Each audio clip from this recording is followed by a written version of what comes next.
Hello दोस्तों, बहुत बहुत स्वागत है आपका हमारे YouTube चैनल पर। और आज हम आपको पढ़ाएंगे आर्टिकल। जैसा कि हमारे सर ने वादा किया था कि कैप्सूल सीरीज के अंतर्गत आपको हर दिन डेली क्लासेस मिलती जाएंगी, तो आज जो है इंग्लिश से हम शुरू कर रहे हैं। इंग्लिश में जो हमारा टॉपिक है, आज हम आपको आर्टिकल से शुरू करेंगे। पहले क्या करते हैं, पहले ग्रामर पढ़ाते हैं, ग्रामर के बाद आपको धीरे धीरे करके टेक्स्ट बुक और साथ में जो प्रोज हैं, पोयम हैं, उनके बारे में भी जानकारी देते चलेंगे। इसके बाद ही आपको आगे बढ़ते चलेंगे। तो आज अपन केवल ग्रामर सीरीज में एम दा यानी आर्टिकल का यूज करेंगे। आर्टिकल कितने प्रकार के होते हैं, आर्टिकल का यूज कैसे किया जाता है, तथा अगर आ जाते हैं तो कहाँ आर्टिकल का यूज नहीं होता है, इसके बारे में आज हम समझेंगे। तो सबसे पहले आर्टिकल शुरू करते हैं।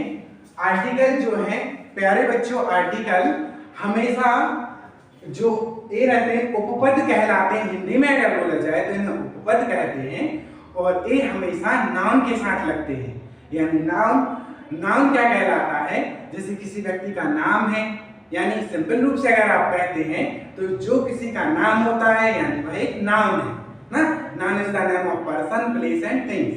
सीधा आपको समझ में नहीं आ रहा है तो इतना समझिए कि अगर कोई व्यक्ति का कुछ नाम है यानी वो नाउन है, तो जहां नाम आता है वहां आर्टिकल यूज किए जाते हैं। और ये आर्टिकल जो है ये बताते हैं कि वाक्य में कहाँ नाउन है। अगर नाउन के अलावा कुछ और आ रहा है या नाउन में वर्ब आ रही है या एडजेक्टिव आ रहे हैं या प्रीपोजिशंस आ रही हैं, इनकी जगह पे कहाँ इनका यूज नहीं होता है वो हम आपको समझाएंगे।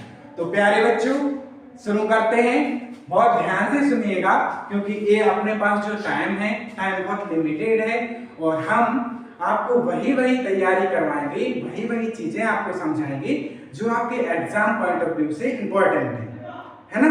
और फिर देखते हैं, और आपका अगर साथ रहा तो बिल्कुल पूरा जितना अपना इंग्लिश का सिलेबस है वो पूरा पॉइंट टू पॉइंट आपको देते चलेंगे। और हमारी ये आशा रहेगी कि अगर आप हमारे साथ रहेंगे, बहुत अच्छे से पढ़ते चलेंगे, तो आप बिल्कुल ये चिंता छोड़ दीजिए, ये चिंता हम पर छोड़िए कि आपके 90+ आपके बन के ही रहेंगे, है ना। ठीक है बच्चों, शुरू करते हैं। तो सबसे पहले आर्टिकल है। आर्टिकल को उपपद कहते हैं। बेसिक क्या होता है कि इंग्लिश में आर्टिकल को दो भागों में बांटा गया है। पहले जो होते हैं डेफिनेट आर्टिकल, वो दूसरे हैं इंडेफिनेट आर्टिकल।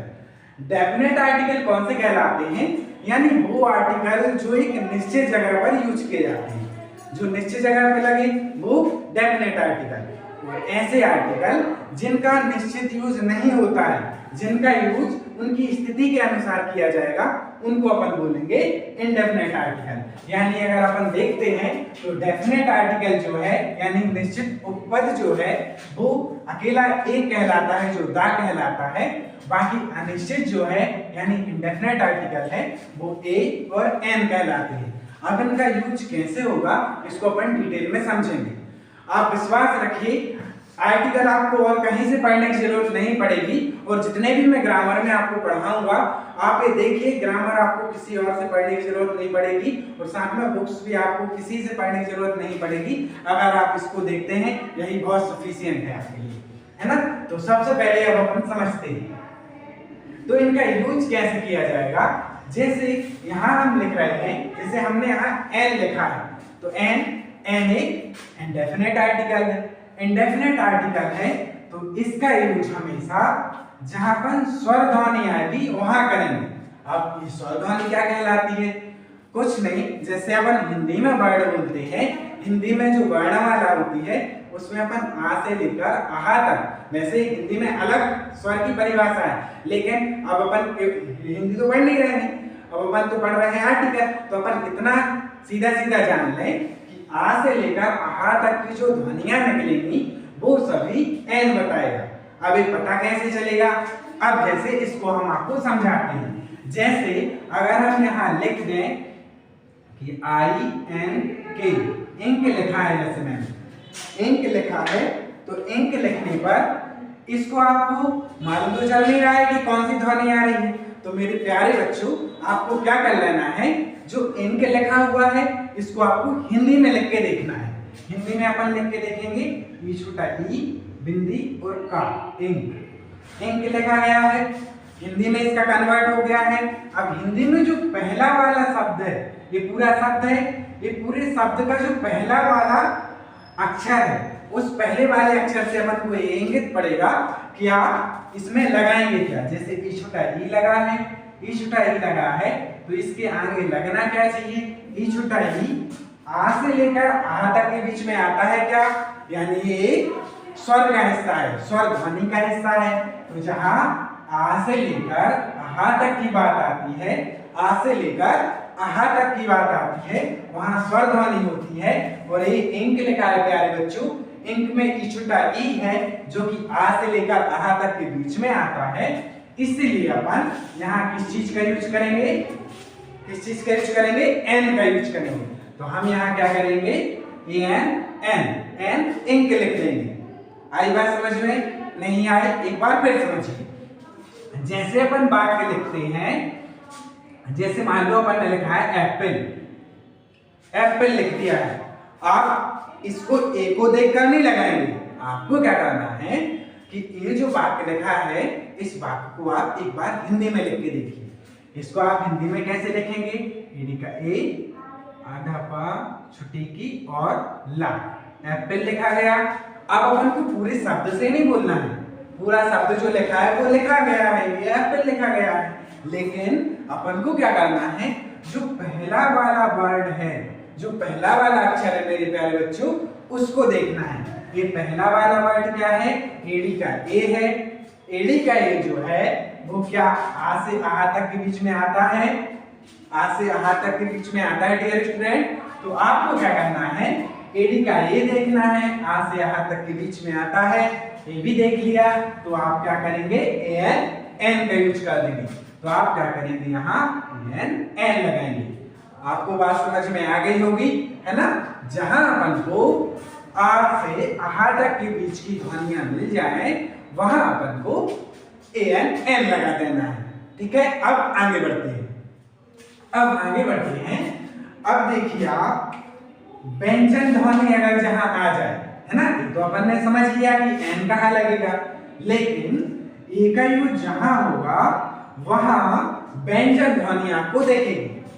उदाहरण के लिए अगर लिखा जाए, जैसे यहां मैं लिख दूं बी ए जी बैग, बी ए जी बैग अगर मैं लिखूं, यहां बी ए जी बैग लिखा है, तो मेरे प्यारे बच्चों आपको कुछ नहीं करना है, कुछ नहीं करना है, उसको हिंदी में ट्रांसलेट करना है, उसको हिंदी में लिख के देखना है। ये बैग लिखा है, अपन बैग को हिंदी में लिख के देख लेते हैं। लिखा गया, बागे के मतलब बैग उगा, बैग लिखा गया, फिर पूरा वर्ड लिखा गया है, पूरा जो वाक्य, पूरा जो शब्द लिखा गया है, उस शब्द में पहला वाला जो अक्षर लिखा है, ये पहला वाला जो अक्षर लिखा है, ये बा लिखा है। बा जो लिखा है उसके अनुसार ही अपन को आर्टिकल का यूज करना है। तो जहां व्यंजन ध्वनि आ जाए, यानी कि बा आया है, बा जो है का से ज्ञा के बीच में आता है, का से ज्ञा के बीच में आने पर, का से ज्ञा तक के बीच में आने पर ए एक व्यंजन ध्वनि देगा, और व्यंजन ध्वनि के कारण हम वहां ए का यूज करेंगे। व्यंजन ध्वनि देगा, इसलिए अपन वहां ए का यूज करेंगे। तो ये क्या आ जाएगा, ये जो बैग है इसके आगे अपन को ए लगा देना है ना। अब आगे बढ़ते हैं और समझिए, जैसे यहाँ एग्जाम्पल लिखे हैं, तो ये एग्जाम्पल जो लिखे हैं इनको अपन करके अभी देख रहे हैं। जैसे पहला वाला जो लिखा हुआ है, ए लिखा है, बॉक्स लिखा है ना। बॉक्स जो लिखा है, इसको अपन को क्या करना है, ऐसे तो समझ में नहीं आ रहा है कि लिखा क्या है, तो अपन को क्या करना है, इसको हिंदी में एक बार लिख के देख लेना है। तो क्या लिखा जाएगा, बॉक्स, है ना, बॉक्स लिखा गया। अब सबसे पहले अपन को क्या करना है, पूरे वर्ड से मतलब नहीं है, इसको अपन को पहला अक्षर देखना है। पहला अक्षर बा है, तुरंत आपका दिमाग जाना चाहिए कि बा जो है वो का से ज्ञा के बीच में आता है, का से ज्ञा तक के बीच में आने के कारण ये व्यंजन ध्वनि दे रहा है। व्यंजन ध्वनि देने के कारण इसमें ए का यूज होगा, इसमें ए का यूज होगा, तो अपन यहाँ ए लगा देंगे। अब आगे बढ़िए, जैसे ये लिखा है एप्पल, ये हमने यहाँ भी समझाया था, यहाँ भी एक बार आप समझ लीजिए। से एप्पल लिखा है, ये आपको क्या करना है, इसको एक बार लिख के देख लेना है। एक बार अपन लिख के देख ले रहे हैं, एक बार अपन ने लिख के देख लिया। अब अपन को पूरा शब्द नहीं देखना है, सबसे आगे वाला ये जो वर्ड है ये देखना है। तो एडी का ए है, एडी का ए जो है वो आ से आहा तक के बीच में आ रहा है, इस कारण अपन एन लगा रहे हैं। इसलिए अब अपन को इनमें कंफ्यूज होने की जरूरत नहीं है।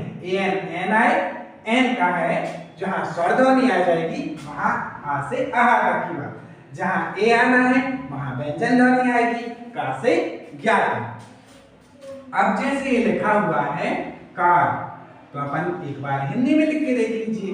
हिंदी में अपन ने लिख लिया, ये लिखा है कार। तो कार जो लिखा है पहला वर्ड क्या है, का है। का जो है वो का से ज्ञा तक के बीच में आ रहा है, क्या आ रहा है जी। तो का से ज्ञा तक के बीच में आने के कारण अपन यहाँ ए लगाएंगे। अब आगे बढ़िए, यहाँ तक आपको बात समझ में आ गई। ए और एन लगाने में कोई दिक्कत तो नहीं है ना। कोई अगर दिक्कत आपको है तो एक बार बहुत ध्यान से फिर से देखिए। जैसे हम यहाँ लिख रहे हैं, जैसे यहाँ लिखा गया है BUS बस, अगर बस लिखा गया है इसके आगे क्या लगना है, तो सबसे पहले अपन इसको हिंदी में लिख के देख लो। हिंदी में जैसे सबसे पहले अपन ने लिख लिया बा आ रहा है, बा आ से आ के बीच में आता है कि का से ज्ञा के बीच में, का से ज्ञा के बीच में, तो अपन यहाँ ए लगा देंगे, यहाँ बात खत्म होती है। अब हम आपको दा समझाएंगे। इसके बाद दोस्तों हम ए दा समझेंगे, क्योंकि अपन ने ए और एन बहुत अच्छे से समझ लिया है। अब दा के बारे में पढ़ना है। दा जो है वो एक निश्चित आर्टिकल है, यानी ये डेफिनेट आर्टिकल है। इसका यूज करने का तरीका या इसका जहाँ यूज होता है वो प्लेस जो है वो निश्चित होता है, यानी ये वो चीजों के अलावा जो निश्चित की गई हैं उनके अलावा कहीं और नहीं आ सकता है। उदाहरण के लिए जैसे उदाहरण है, क्योंकि बहुत सी जगह यूज किया जाता है, उनमें से कुछ उदाहरण हैं जो कि आपके एग्जाम में आ जाते हैं और आप कंफ्यूज हो जाते हो कि यार इसमें एन लगना चाहिए कि ए लगना चाहिए, जबकि दोनों नहीं लगते हैं। उसकी जगह पे टी दा लगता है। दा एक आर्टिकल है जो डेफिनेट वाला लगेगा, है ना। वो कहाँ यूज होगा, तो आप यहाँ देखिए इसका विशेष प्रयोग होता है यह प्रसिद्ध चीजों में लगता है। सबसे पहले प्रसिद्ध चीज जो है वो सुपरलेटिव डिग्री है। अगर आप सुपरलेटिव डिग्री नहीं जानते हो ना, तो आपको क्या करना है, किसी भी जो शब्द लिखा रहता है उसके पीछे अगर EST लिखा हुआ है, EST अगर लिखा है तो वो सुपरलेटिव डिग्री है। तो ये हमेशा सुपरलेटिव डिग्री के साथ यूज किया जाता है। इसके अलावा एक प्रसिद्ध जो पर्वत है ना, फेमस जो माउंटेन है उनके साथ, पहाड़ है ना, प्रसिद्ध पहाड़ है, खाड़ियां यानी जो वेस हैं वे हैं, उनके साथ यूज किया जाएगा। साथ में जो नदियां हैं, रिवर्स हैं, उनके साथ इसका यूज होता है। समाचार पत्रों में यानी जो न्यूज़पेपर्स हैं, जो फेमस न्यूज़पेपर्स हैं, उनके साथ भी, उनके आगे भी दा का यूज किया जाता है। इसके अलावा दिशाओं के यानी नॉर्थ साउथ ईस्ट वेस्ट जो है, इनके सामने भी दा का यूज किया जाता है। इसके बाद जो प्रसिद्ध व्यक्ति हैं, जो फेमस पर्सनालिटीज हैं, उनके नाम के आगे भी दा लगाया जाता है ना। इसके बाद रेगिस्तानों में जो फेमस रेगिस्तान है, डेजर्ट है, उनके नाम के आगे भी दा का यूज किया जाता है। इसके अलावा जो जहाज हैं, प्रसिद्ध जहाज हैं, उनके आगे भी दा का यूज किया जाता है।